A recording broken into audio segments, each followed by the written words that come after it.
हाय दोस्त আজি আপোনালোকৰ বাবে বহুত ইম্পৰ্টেন্ট ভিডিও এটা লৈ আহিছো বেংক একাউণ্টৰ লগত আধাৰ কাৰ্ড কেনেকৈ লিংক কৰিব লাগে আপোনালোকে এইটো ভিডিও সম্পূৰ্ণ চোৱাৰ পিছত আপোনালোকে নিজে নিজে 2 মিনিটৰ ভিতৰত আপোনালোকৰ বেংক একাউণ্টৰ লগত আধাৰ কাৰ্ড লিংক কৰিব পাৰিব আপোনালোকক স্টেপ বাই স্টেপ দেখুৱাম ভিডিওটো স্কিপ নকৰি প্ৰথমৰ পৰা শেষলৈ মনোযোগ সহকাৰে চাই থাকক তাৰ আগতে আপোনালোকৰ ওচৰত এটা ৰিকুৱেষ্ট যদি চেনেলটো নতুন ভিজিট কৰিছে আপুনি চেনেলটো সাবস্ক্ৰাইব কৰি ৰাখক ভিডিও চাই ভাল লাগিলে এটা লাইক কৰিব আহক ভিডিওটো আমি আৰম্ভ কৰো প্ৰথমে আপুনি আপোনাৰ কম্পিউটাৰ বা মোবাইলত থকা যিকোনো ইন্টাৰনেট ব্ৰাউজাৰ এটা ওপেন কৰিব ওপেন কৰাৰ পিছত সাৰ্চ বাৰত লিখিব union bank of India search কৰাৰ পিছত এনে ধৰণে পেজ এটা আহি যাব আহাৰ পিছত ইয়াতে প্ৰথম যেটো অপচন দেখা পাইছে ইউনিয়ন বেংক অফ ইণ্ডিয়া ইয়াতে ক্লিক কৰি দিব তাৰ পিছত এনে ধৰণে আৰু এটা পেজ আহি যাব আহাৰ পিছত ইয়াতে ৰাইট সাইডত চক 3 নম্বৰ যেটো অপচন আছে এপ্লাই অনলাইন ইয়াতে মাউসটো লৈ যোৱাৰ লগে লগে লিংক ইউৰ আধাৰ নাম্বাৰ ইয়াতে এটা অপচন দেখা পাইছে ইয়াতে ক্লিক কৰি দিব ক্লিক কৰাৰ লগে লগে এনে ধৰণে পেজ আৰু এটা আহি যাব আহাৰ পিছত ইয়াতে আপুনি ফৰ্মটো ফিলআপ কৰিব লাগিব ফিলআপ কৰি আপুনি ইয়াতে সাবমিট কৰিব লাগিব তো ইয়াতে যদি আপুনি ফৰ্মটো ফিলআপ কৰি সাবমিট কৰি দিয়ে আপনাৰ সকলো বেংকৰ যে আধাৰ কাৰ্ডৰ লগত লিংক হ'ব হেতু কোনো কথা নহয় ইয়াতে যদি আপুনি ফৰ্ম ফিলআপ কৰি সাবমিট কৰি দিয়ে তেনহলে আপোনাৰ ইউনিয়ন বেংকত যদি আপোনাৰ একাউণ্ট থাকে নহলে সেই ইউনিয়ন বেংকৰ লগত আপোনাৰ আধাৰ কাৰ্ডটো লিংক হ'ব ইয়াতে আপোনালোকক দেখুৱাম যে ইউনিয়ন বেংকৰ লগত আধাৰ কাৰ্ড কেনেকৈ লিংক কৰিব লাগে হেতু অপচন আপোনালোকক ইয়াতে দেখুৱাই দিম ফৰ্মখনৰ ফাৰ্ষ্টত দিছে ইউনিয়ন বেংক একাউণ্ট ডিটেইলছ তাৰ তলত আছে ইউনিয়ন বেংক একাউণ্ট নাম্বাৰ ইয়াতে ঘৰ যি এটা দিয়া আছে ইয়াতে ফাৰ্ষ্টত আপুনি আপোনাৰ ইউনিয়ন বেংকৰ একাউণ্ট নাম্বাৰটো এন্টাৰ কৰিব লাগিব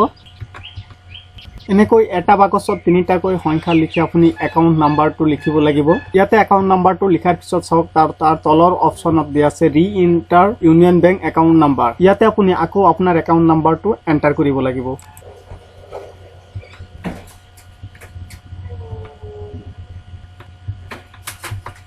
একাউণ্ট নাম্বাৰটো ৰি-এন্টাৰ কৰাৰ পিছত তাৰ পিছৰ অপচনটো আছে নেম অফ একাউণ্ট ইয়াতে যিজনৰ নামত একাউণ্ট আছে সেইজনৰ নাম ইয়াতে এন্টাৰ কৰি দিব লাগিব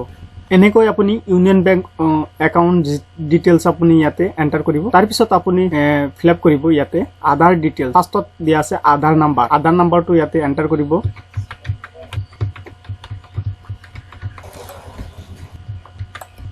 আধাৰ নাম্বাৰটো এন্টাৰ কৰাৰ পিছত আকৌ আপুনি ৰি-এন্টাৰ কৰিব তলৰ বাকচ চাৰিটা আধাৰ নাম্বাৰ কেইটা ৰি-এন্টাৰ কৰি আধাৰ নাম্বাৰটো ৰি-এন্টাৰ কৰাৰ পিছত তাৰ তলৰ অপচন দেখা পাইছে নেম এজ পাৰ আধাৰ কাৰ্ড আপোনাৰ আধাৰ কাৰ্ডত আপোনাৰ নাম যেনেকুৱা আছে যেনেকুৱা লেটাৰ দিয়া আছে এনেকৈ আপুনি ইয়াতে আপোনাৰ নামটো এন্টাৰ কৰিব খুব শুদ্ধভাৱে ইয়াতে নামটো লিখা হৈ গৈছে আধাৰ কাৰ্ডত ইয়াতে আধাৰ কাৰ্ডৰ লগত নামটো মিলাই লিখিব লাগিব তাৰ পিছত আছে কন্টেক্ট ডিটেইলছ ইয়াতে আপোনাৰ ৰেজিষ্টাৰ মোবাইল নাম্বাৰটো আপুনি ইয়াতে এন্টাৰ কৰি দিব লাগিব ৰেজিষ্টাৰ মোবাইল নাম্বাৰটো এন্টাৰ কৰাৰ পিছত ইয়াতে আপোনাৰ ৰেজিষ্টাৰ ইমেইল এড্ৰেছটো আপুনি এন্টাৰ কৰি দিব